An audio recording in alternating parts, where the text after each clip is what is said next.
If you are a first-time visitor or if you are coming back to Prague, make sure to watch this video till the end, because a lot has changed here. Don't worry, the gorgeous sights are still there. Prague Castle wasn't turned into a warehouse, but they did build a Starbucks right next to the cathedral.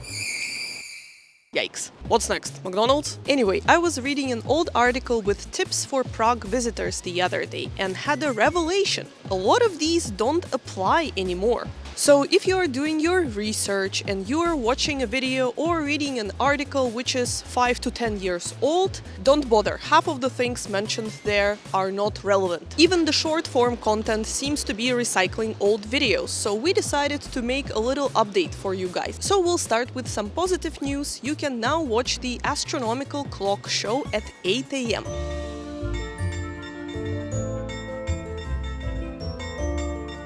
Previously, it was running from 9 a.m. So I guess the clock keeper got tired of seeing disappointed faces at 8 a.m. and changed the schedule. Yes, it's a little bit painful to get up in the morning, but it will pay off. Okay, moving on to news which are good for the economy, but bad for visitors. Prague is getting more popular.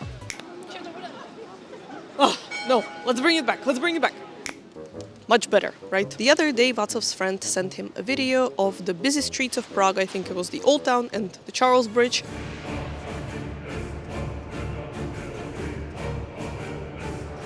And asked, is it really that bad? Yes it is.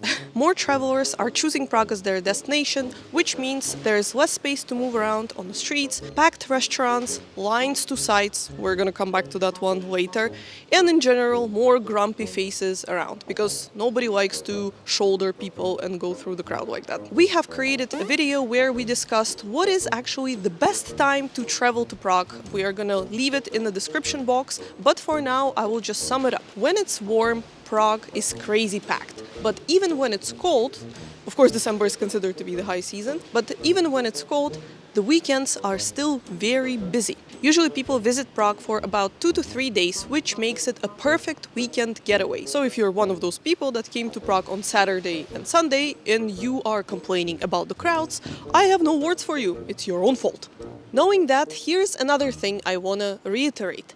To enjoy Prague, you have to get up early. Yeah, if you're an owl, you're not gonna like this advice. But to beat the crowds, you have to really get up at around 7 to 8 a.m.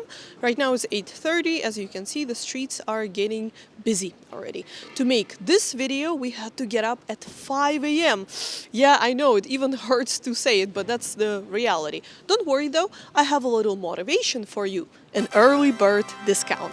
Currently, it is offered by the towers of the Charles Bridge, the Old Town Hall, Novomlínska Tower, which I believe will open in spring 2025, the Tower of the St. Nicholas Church, and also the Mirror Labyrinth on Petřín. Hopefully, 50% off will make the alarm a little more bearable. Almost forgot to include Clementinum and Powder Gate to the early bird discount as well. You can buy the tickets to these sites at the spot, and don't forget that we start our free walking tour under the Powder Gate every day at 10 a.m., 11:15 a.m. and 3 p.m. I will leave a link to our website in the description box. Believe it or not, we are gonna talk about something positive now. Not if you're coming to Prague to drink though. It's gonna be terrible news for you. Prague is trying to push against the alcohol tourism, meaning pub crawls, bachelor parties, etc. So here's a little update about that. Along with an inside smoking ban introduced about 7 years ago and an ongoing effort to eliminate drinking in public spaces, Prague had also banned pub crawls, an event where a group of people goes from one bar to another, from the night streets of Prague due to noise concerns. There were other issues associated with that, such as vandalism. Sometimes people would spray paint historical sites. And obviously a group of drunk tourists roaming around the city at night can act up. Rumor has it that pub crawls had already found a loophole. Now they just sent their customers from one bar to another without their staff walking them there, to make it look like it is not an organized event. I wonder if tourists get lost on the way. Oh, where's that pub crawl group? It's like we've been to that bar forever. Oh, because it's 9 a.m. I missed everything.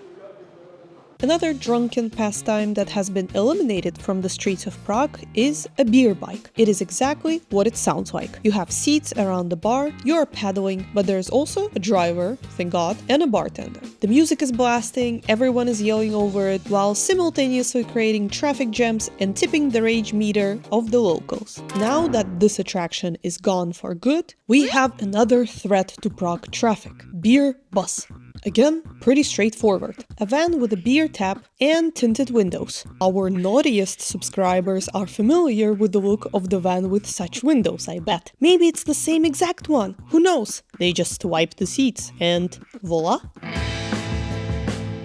Beer transporting vehicles are not the only businesses that are suffering a blow. Scooter companies are having sticks put in their wheels by Prague town halls. With their predecessor Segways already banned before 2020, now you have to park scooters only in the designated areas, and there's even a talk of completely forbidding them in the city center. And not without a reason. Some scooter drivers seem to not to respect the road rules and abandon their means of transport where they see fit. Buskers and street performers had also experienced changes in the recent years. Due to the Animal Protection Initiative, street performers are not allowed to use animals in their acts, and the usage of wild animals as photo ops might soon be forbidden as well. Pandas and polar bears, fake ones of course, had also deflated from the old town square. In general, there are less buskers and street performers on the streets of Prague nowadays. It's been about 10 years since Prague became a super popular touristy destination, and it seems to me that a lot of hidden gems just cannot take the punch.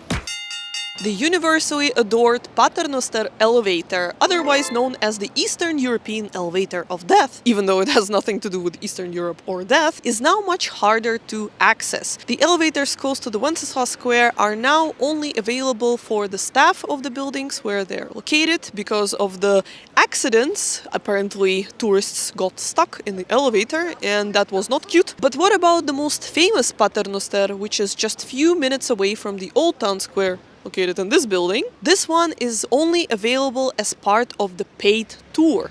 That's right, they put a price tag on it. Now it costs 10 euros to ride the elevator. Of course, it will be under the supervision of your tour guide. As you can expect, a lot of people were disappointed by it, and the reviews of this elevator had tanked on Google to 3.2. But that's not the only news about Prague hidden gems.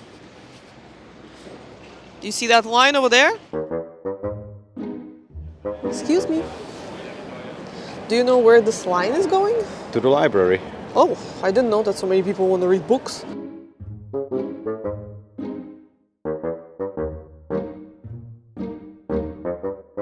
Idiom, otherwise known as the Infinity Bookwell on TikTok, that stood quietly inside of the municipal library for at least a decade, is now super popular. As you can see, you now have to line up to take photos of the artwork, and that baffles locals. Why is it so popular? Why are people even waiting in the queue to take photos of this thing? But of course, we know the answer, right? Social media, because it became extremely popular as a hidden gem. Well, now you can't call it hidden anymore, right? Way too many people know about it.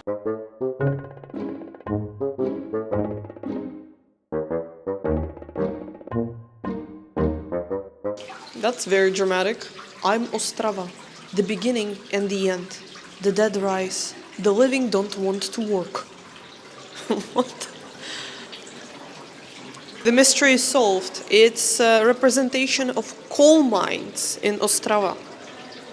Is this maybe a new replacement to the idiom?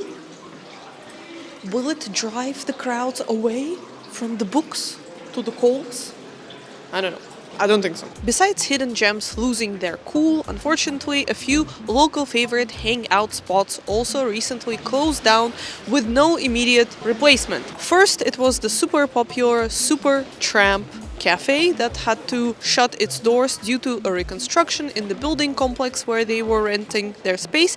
And then Zlatý Kříž, the OG Chlebičky spot. It is not known what was the reason for this abrupt closure, and it looks like they are not going to reopen, even though we are hoping for it. But the website of the building says that the place is now available for rent, and there are also rumors that the locals who used to be the only customers in this Chlebičky spot were priced out by the tourists. For now, we will have to cross out the Golden Cross from our bucket lists. The most notorious example of a local favorite spot shutting down was Kasarna Karlin. In case you did not know, Kasarna was the trendiest venue in town, with concerts, festivals and movie screenings scheduled for almost every weekend. And their cafe and bar were also locals' favorites. And then one day, out of the blue, just before the start of the busy summer season of 2024, Kasarna announced that they have to shut their doors due to problems with law. Turns out, people who live right next to Kasarna Karlin have been at war with the venue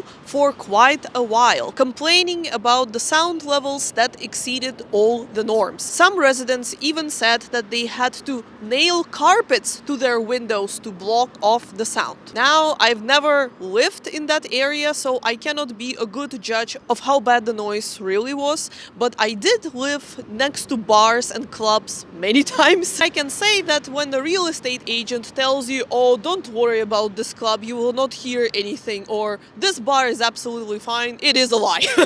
You will not sleep. Maybe the huge yard of Kasarna Karlin acted as an amplifier and it made it worse for people. I will not be able to tell you. However, there was one man who took matters in his own hands. He found out that the management of Kasarna Karlin haven't acquired certain documents which technically made their business illegal. The management had since come out and said that they were in the process of acquiring the correct permission, but did not quite make it and were hoping that everything will be all right. Instead, they were given a deadline to move out. By the way, the man who arranged the whole thing was receiving death threats afterwards.